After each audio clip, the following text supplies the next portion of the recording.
Right. You ready? Okay. So, if you knew Mike Boon, you knew that he liked to drink a lot.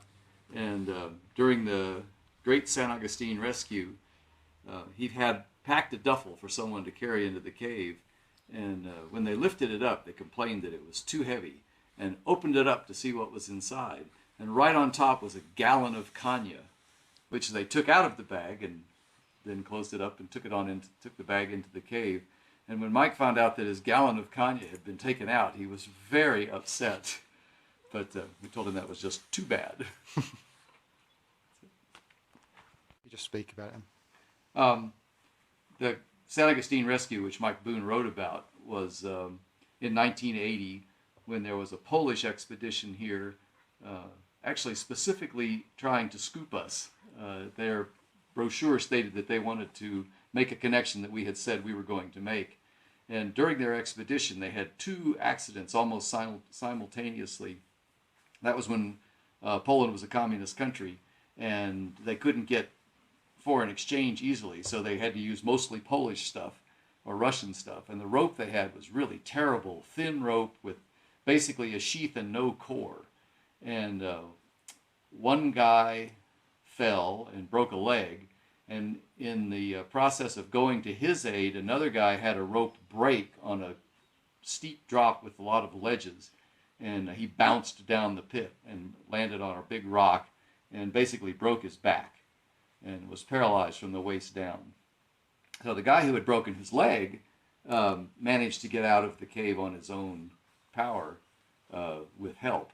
But the guy with the broken back, of course, was a different matter because he had to get onto a backboard and be basically hauled out of the cave from minus whatever it was, 500 or 600 meters deep. So it was a big deal. And the Polish expedition didn't have the manpower or the expertise to do it on their own. And fortunately for them, it was caving season in Mexico, so there were a lot of other cave groups around. There were French cavers here, there were Belgian cavers in Quetzalon, and our group was ready to come to Huautla, but we were still in Texas when the accident happened. And we got a telephone call, so we knew it was going on, but the Belgians could get here quicker. So they came, and they had a doctor, a caving doctor.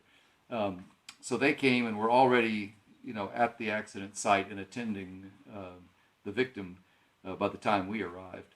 And Mike Boon had been in on the rescue, but he had also come out of the cave by the time we arrived. So I didn't actually cave with him on the rescue. But over the course of, several days, the victim was brought up to the surface and flown by helicopter to a hospital. But he never really recovered. He's still alive today, but he's still paralyzed. And one interesting little facet of that is that supposedly that was the first time anyone had been successfully rescued from that depth, over 500 meters deep, anywhere in the world, which I found amazing, given how long there's been deep caving going on in Europe. It's amazing. Because I don't know. Okay.